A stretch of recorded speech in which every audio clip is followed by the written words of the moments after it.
bonsoir à tous.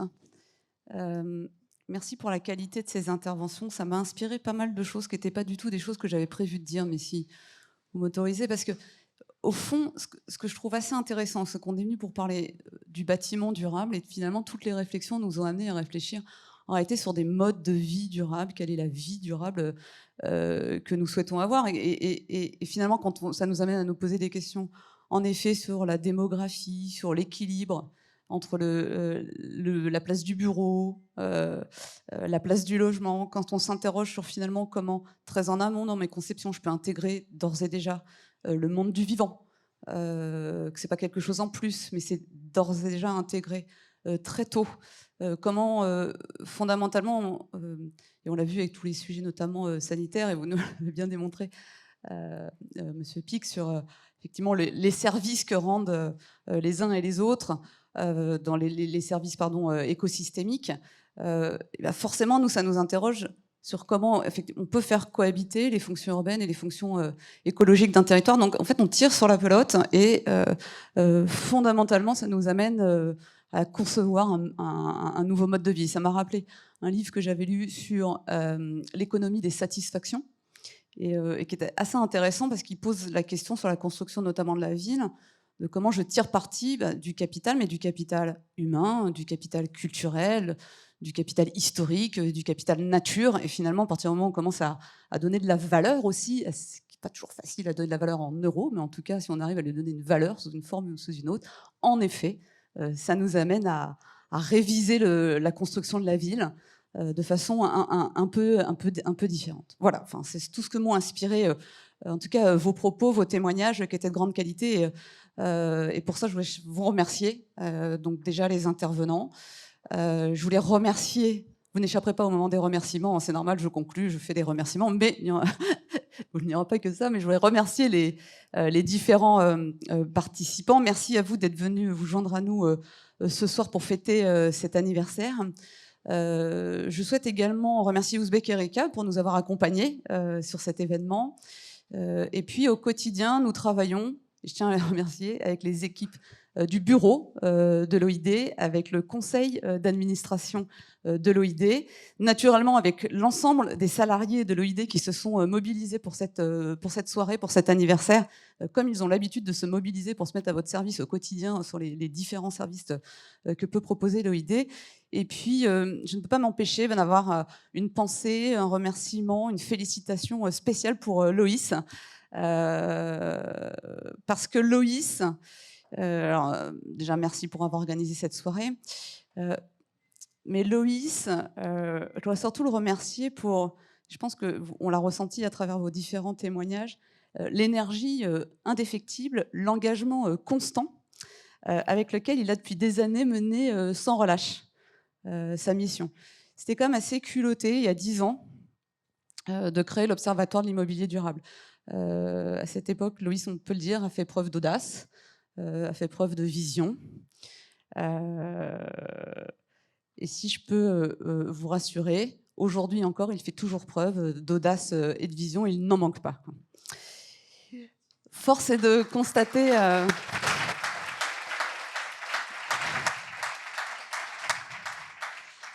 Si l'OID a 10 ans aujourd'hui, c'est notamment pour ça. Enfin, c'est cette énergie et cette constance.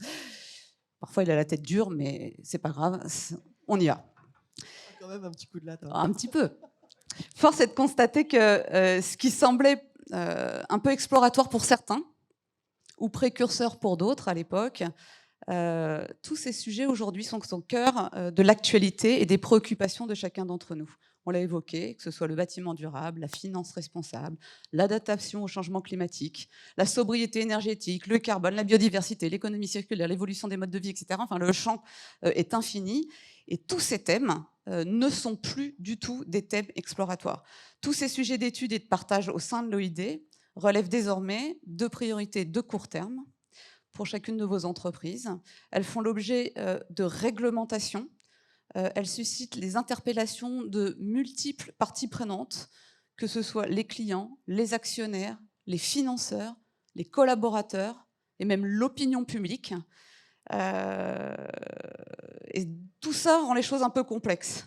Et je sais que pour les entrepreneurs ou les représentants des entreprises que vous êtes, en réalité, le défi est d'autant plus considérable qu'il s'inscrit dans un contexte qui est difficile. On ne va pas se raconter des histoires toutes roses. On est tous, si on est tous réunis aujourd'hui ici à cette occasion, alors évidemment, c'est pour fêter les 10 ans de l'OID, mais c'est aussi parce que je pense que nous sommes tous animés par les mêmes convictions, l'envie de transformer cette filière. Mais si je discute individuellement avec chacun d'entre vous, tout le monde va nous expliquer comme il est difficile en réalité de transformer cette filière. Ce n'est pas un long fleuve tranquille, d'autant que les perspectives économiques sont dégradées, d'autant que la réglementation se durcit. Et quand je dis se durcit, c'est gentil parce qu'elle se complexifie aussi, donc il faut essayer de la décrypter. Et puis on l'a encore évoqué là, les enjeux climatiques et écologiques attendent des réponses immédiates, urgentes. Je pense que l'actualité nous l'a démontré. Voilà, donc tableau compliqué. Et donc les entreprises doivent répondre à des attentes de plus en plus fortes, avec des échéanciers de plus en plus précis. Et le constat, et on en discute souvent avec Loïs, c'est que ces sujets qui paraissaient donc très précurseurs, voire exploratoires il y a 10 ans, se sont professionnalisés aujourd'hui au sein des entreprises. C'est une professionnalisation croissante des sujets de RSE. Ce n'est plus quelque chose à côté. Il faut se professionnaliser pour mieux comprendre et s'adapter aux réglementations, je l'évoquais juste avant, pour mieux produire de la donnée en nombre et en qualité. Vous évoquez tout à l'heure la mesure du carbone, etc. Ce sont des données qu'on va chercher. Et maintenant, on a besoin d'avoir des choses beaucoup plus fines. Aussi mieux identifier et mettre en œuvre les solutions. Mieux anticiper les nouvelles tendances, parce qu'il faut répondre aux enjeux immédiats, mais on voit bien, et on l'a vu à travers nos débats, qu'il y a des tendances. Et tout ça pour mieux définir effectivement nos critères de performance. Des performances des entreprises qui dorénavant ne peuvent plus être exclusivement financiers. Et donc, effectivement, notre économie, globalement, s'organise un peu différemment. Il y a quand même des bonnes nouvelles. La bonne nouvelle, c'est que les entreprises ont des vrais leviers, en réalité, pour agir. Et puis la bonne nouvelle, c'est qu'il y a l'OID aussi. C'est-à-dire que l'OID, cette association, est là aussi pour vous accompagner. Et elle est plus que jamais à vos côtés pour vous accompagner, pour relever ces défis. Alors, en quelques mots, l'OID, elle se positionne face à ce défi de l'immobilier durable. L'OID permet de faire plusieurs choses. L'OID va vous aider à nourrir la réflexion en favorisant le dialogue entre des acteurs qui ont des points de vue complémentaires. L'OID, pour ça, est un lieu de débat et de partage où chacun s'enrichit. L'OID, on l'évoquait tout à l'heure,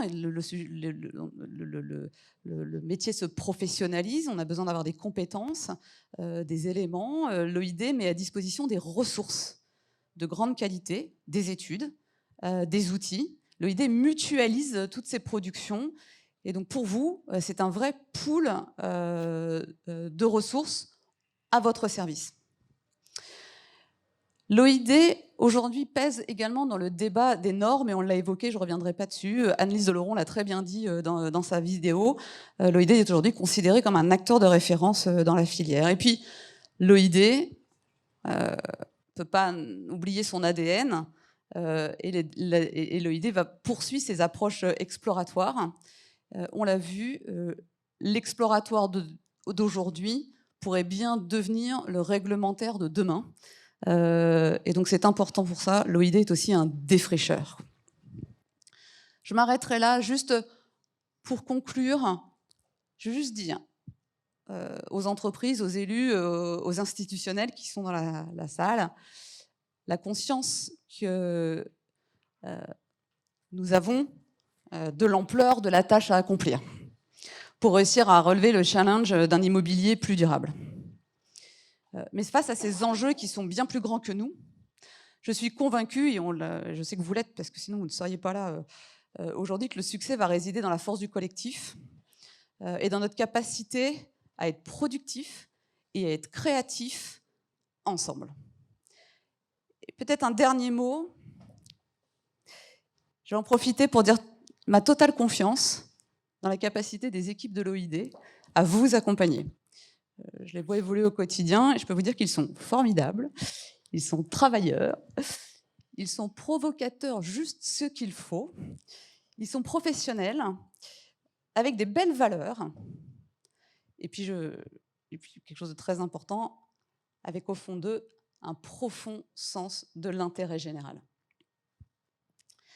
Je souhaite donc longue vie à notre collaboration. Nous avons encore beaucoup de route à faire ensemble et je vous propose de commencer à la poursuivre avec le cocktail. Merci.